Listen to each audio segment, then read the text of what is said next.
L'ancien Premier ministre Jean-Henri Séan estime qu'un accord est toujours possible entre l'opposition et le gouvernement en vue de résoudre la crise qui ronge le pays. Le notaire, qui se dit prêt à jouer le rôle de médiateur, appelle les différents acteurs à la raison. Écoutez les déclarations de l'ancien Premier ministre Jean-Henri Séan. Je souhaite que nous jouions un accord et que tout le monde cache ensemble pour que nous soyons capables de redémarrer le pays avec l'aide de tout le monde. Et que tout le monde comprenne que Haïti n'a pas la faire si que nous ne pas mettre tête nous ensemble. C'est vrai que pour le pouvoir, c'est son bataille liée chaque jour entre un groupe et l'autre, mais l'intérêt qui est essentiel là, c'est l'intérêt Haïti. C'est Haïti qui mérite devant. Et si Haïti devant, nous avons besoin d'une formule pour nous changer ça. Donc, je veux dire, ça m'a demandé tout le monde. Pourquoi est-ce que ça possible pour l'élection? Bien sûr, bien sûr. Il possible, nous devons chercher jusqu'à ce que nous joignons. Mais c'est côté ça, la MTC, vous croyez possible vraiment? Bien sûr, possible. Bien sûr, possible. Ou bien sûr, possible. Et moi-même, moi mettez dans la recherche ça et ben vous même pour lui quelle que soit fonction et rôle que pour remplir pour que nous capables faire que tout haïtien comprenne qu'il y a un seul et but essentiel, c'est le but de sauver Haïti. Comment avez-vous pour un dialogue avec Jovenel Moïse? Bien certainement. Certainement, il faut dialoguer avec le président, il faut dialoguer avec l'opposition, il faut trouver l'entente, il faut trouver cette concorde, il faut trouver cet accord politique qui permet de Je suis un citoyen, le président est un citoyen. Ok, comment est gestion pays après que vous sortez dans le primature? Bon, c'est certain que c'est pas ça nous souhaiter, c'est pas gestion ça nous souhaiter. Même quoi que nous tous devons revenir à la raison pour que nous capables de faire une meilleure gestion du pays. Comment je suis un citoyen, je dois être dans les prochaines élections en toute qualité. Je ne suis pas comme candidat, je ne suis pas candidat. Je tout dit tout le monde. Mais certainement, je serai du côté de la raison et les gens qui veulent ce pays à changer ma part avec eux.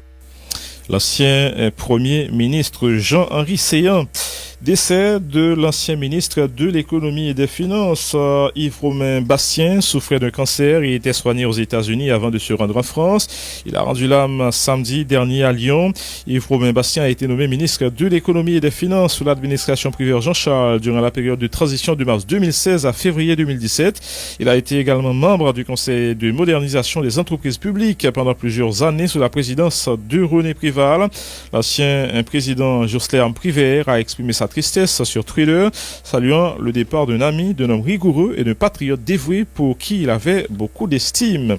L'économiste Fritz Jean, qui connaissait plutôt bien Yves-Romain Bastien pour avoir collaboré avec lui, a fait part de sa profonde peine suite au décès de l'ancien ministre de l'économie et des finances. Il s'agit d'une grande perte pour le pays, a dit l'ex-gouverneur de la Banque centrale, soulignant qu'Yves-Romain Bastien était très impliqué dans différentes activités portant notamment sur la valorisation des potentialités du pays.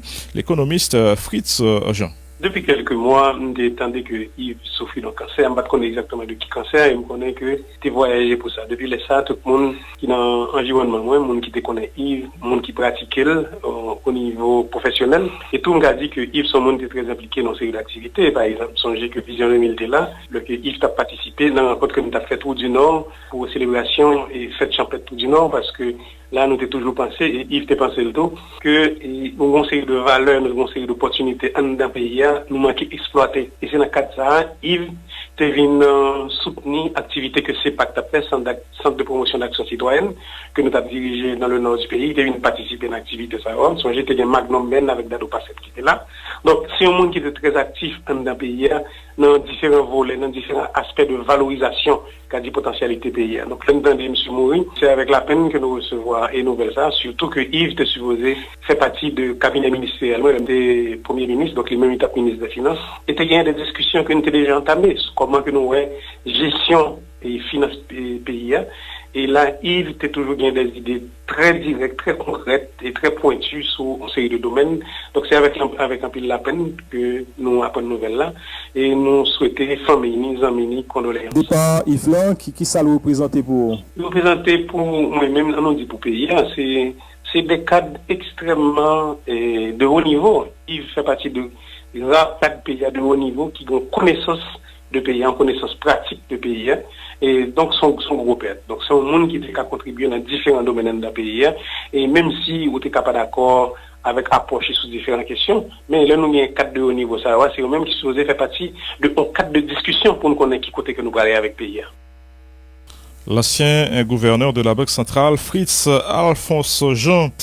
L'université est en deuil. Charles Dumont, point du jour, vice-doyen de la faculté de droit et des sciences économiques de l'Université d'État d'Haïti, est mort hier des suites d'un AVC. Il avait eu un malaise au cours de la cérémonie funéraire du bâtonnier Montferrier d'Orval vendredi.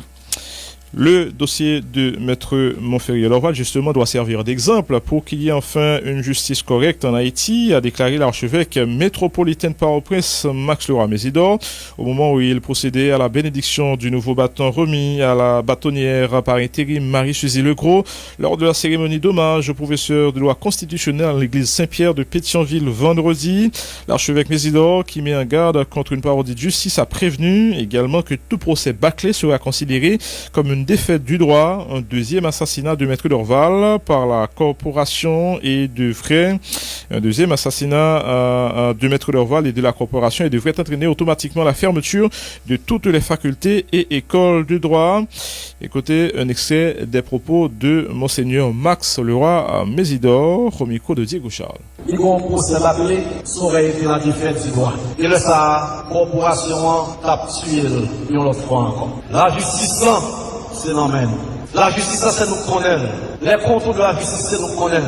Juge, doyen, commissaire, mon cap plaidé et autres, ils ont tous c'est dans le corps, dans le barreau. Si Maître d'Orval a un jugement bâclé, si ça passe à un exemple pour faire justice correcte en Haïti, mon n'a pas besoin d'étudier le droit encore. Faculté de mettre fermée. Mon n'a pas désespéré. Alors, résurrection Maître d'Orval, il emmène mon Dieu, il l'emmène au tourment du barreau de Port-au-Prince. Nous pas qu'à quitter ça passer, comme si on avait nous parodie de justice, et puis nous t'avons contenté de lui. Ça aurait été un mauvais signal pour la génération qui a venu. M'habitué à dire, la défaite du droit est éphémère. Si nous t'avons quitté ça passer, sans nous pas régler, sans qu'un procès correct pas fait, la défaite du droit aurait été définitive. Nous parlons la prière, mon Dieu, nous parlons demander le repos, Maître d'Orval. En même temps, forcer courage pour les gens qui parlent de substitution, les gens qui parlent de bâton, non, mais lui, pour le songer, ils sont en référence pour la nation, ils sont en référence pour la justice, et en réserve de la République. Alors qu'il prenait la parole à la cérémonie d'hommage à Maître Montferrier d'Orval, l'ex-bâtonnier Stanley Gaston a informé que des démarches sont en cours auprès de plusieurs gouvernements étrangers et instances internationales en vue de porter le président Jovenel Moïse à mettre en place la commission d'enquête indépendante.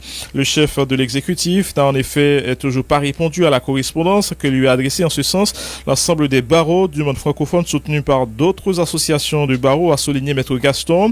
L'ancien bâtonnier a par ailleurs annoncé qu'à partir de cette semaine, plusieurs barreaux étrangers vont se porter partie civile aux côtés du barreau de Port-au-Prince, de la FBH et de la famille d'Orval. Stanley Gaston a aussi informé qu'il a été décidé que le concours d'éloquence de la Confédération internationale des barreaux, dont la prochaine édition aura lieu en décembre 2021 à Libreville au Gabon, porte désormais le nom de Maître Montferrier d'Orval. De son côté, Maître Bernard Gousse estime que l'assassinat du professeur d'Orval lance un message lugubre à la société tout entière. Il s'agit selon lui d'un assaut contre le savoir, d'un complot ourdi contre des millions de parents qui suent le sang pour ouvrir une petite porte de succès à leurs enfants. Il a appelé ses collègues avocats, les autres défenseurs de la vérité et de la justice à ne pas céder à la peur. N'ayez pas peur de défendre la justice, n'ayez pas peur de déplaire, n'ayons pas peur, yo pas gain balle pour nous toutes, a lancé l'ex-ministre de la Justice, fustigeant l'attitude de la majorité silencieuse. Maître Gousse en a appelé également à un complot contre la sûreté d'un État incompétent, d'un État indifférent à la souffrance de la population, un complot qui barre la route aux brasseurs d'argent et de reins, un complot qui promeut le travail, l'intégrité, la dignité, la compétence. Un extrait de l'intervention de Maître Bernard Gousse. Les balles qui visaient et qui ont assassiné Maître Montferrier d'Orval dans la nuit du 28 août 2020 nous ont tous atteints. Et nous ne sommes pas encore relevés de ces attentats, tant l'énormité du crime nous sidère, tant notre attachement à l'homme était profond. Montferrier d'Orval ne laissait point indifférent. S'il ne suscitait pas toujours l'amitié, il imposait toujours le respect. Montferrier se fait remarquer d'abord par son verbe, un verbe fort. Des convictions exprimées sans le souci de plaire, et le refus des compromissions. Dès la première rencontre, il plonge sur vous un regard insistant, intimidant pour certains, qui vous jauge et vous soupèse à l'aune du savoir et de l'intégrité, valeurs sur lesquelles il ne transigera jamais tout le long de son existence. Il se plaisait, certes, en notre compagnie lors des interminables soirées entre étudiants, faites de repas cuisinés ensemble, passionnés de musique écoutée et dansée, de discussions passionnées sur notre pays non encore affranchi du joug de la dictature. Nous finîmes par former le Bocilaire, lui et moi, un trio inséparable auquel se joignit un peu plus tard Gilles Polo. Nous nous rencontrions sur les terrains de football et les sentiers de promenade, mais ses meilleurs amis étaient les livres et les grands auteurs de droit administratif et constitutionnel qu'il dévorait avec une soif inaltérable. Nous partagions l'amour du pays et je me rappelle la bouteille de Barbancourt vidée lors de la chute de Jean-Claude Duvalier et notre soirée d'incommensurable tristesse un an plus tard lors du massacre de la ruelle Vaillant. Amoureux de ce pays, nous n'avons jamais abandonné l'idée d'y retourner, convaincus que le savoir et l'éducation devaient être la voie royale du succès personnel et du progrès collectif, et cette conviction nous est toujours restée chevillée au corps. Nous rejetions aussi l'idée d'un savoir égoïste, nous étant donné la mission de transmettre ce savoir, en mettant de l'avant la rigueur, l'exigence et la discipline. Mission, hélas, ingrate. L'ancien ministre de la Justice, maître Bernard Gousse. La police de l'Erogan a procédé à l'arrestation de 2 suspects dans le cadre de l'assassinat de l'inspecteur Kadhafi Safir le 2 septembre dernier sur la route nationale numéro 2. Il s'agit de Lotchio Casimir alias Nono et Gary Emile alias Tirasta. Ils ont été arrêtés lors de 2 opérations policières menées à Lacule et à Crécy, a confirmé le commissaire du gouvernement de Petit-Gouave, maître Emmanuel René. Les détails avec Eugène Raymond. Lotchio Casimir alias Nono, Gary Emile alias Tirasta, c'est non 2 présumés bandits qui joignent arrestation yo pour implication yo ta gagné dans assassinat inspecteur police Safi Kadhafi dans date 2 septembre 2020 passé ya sous route nationale numéro 2 zone Papette 7e section communale à Gangouave. Présumé criminel sa yo joint arrestation yo dans 2 opérations la police qui a affecté dans commissariat Léogan a mené dans zone Lacule ak dans commune Gressier. Dernière opération réalisée pendant week-end là selon commissaire gouvernement juridiction parquet Tigouave là maître Emmanuel René. Agent policier joint dans la caille Gary Emile alias Tirasta yon chargé zam ak plusieurs cartouches. On présumé bandit qui côté nom Gary Emile alias Tigari par contre le Tirasta tout nous t'es allé la cule nous t'es procédé à arrestation la caille monsieur nous t'es joint chargeur 9 mm de 20 balles 45 balles 38 de 20 balles Galil la caille monsieur parce que pour association pour faire travail qui est les loutures Casimir qui alias Nono qui était ensemble avec Gary dans assassinat non seulement Kadhafi mais dans monde qui a suivi la caille sur national Gangouave surtout. Faut que nous dit pour qu'on y a des présumés bandits sa yo après pour la question direction centrale la police judiciaire de CPJ Eugène Raymond Tigouave Vision 2000. Viol, assassinat et détention illégale d'armes à feu. Les détails avec Jackson Ortela. La police dans ville 1 présenté divers individus qui ont arrêté qui impliqués dans divers actes malhonnêtes, tant que vol à main armée, viol, assassinat, braquage avec armes illégales. Porte-parole police sortant, Réginald Michel, qui t'a parlé dans le micro Radio Vision 2000, week-end des collaborations, tout le monde dans la société pour aider le freiner les actes criminels, Réginald Michel. Son 19 ans, M. Jean-Claude Duvalier, la paix tout.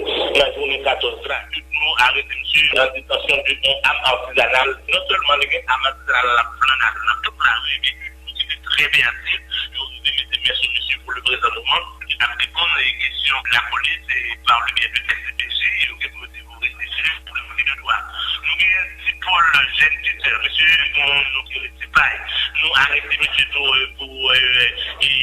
armes illégales, même si c'est pas armes artisanales, c'est un 9 mm calibre 380, et monsieur, la police a tendu, parce que que la police a collecté toutes les informations pour définir par devant que de droit. Jean Molius, monsieur, bon, on connaît les nègres, vous faites en dire, en plus fois.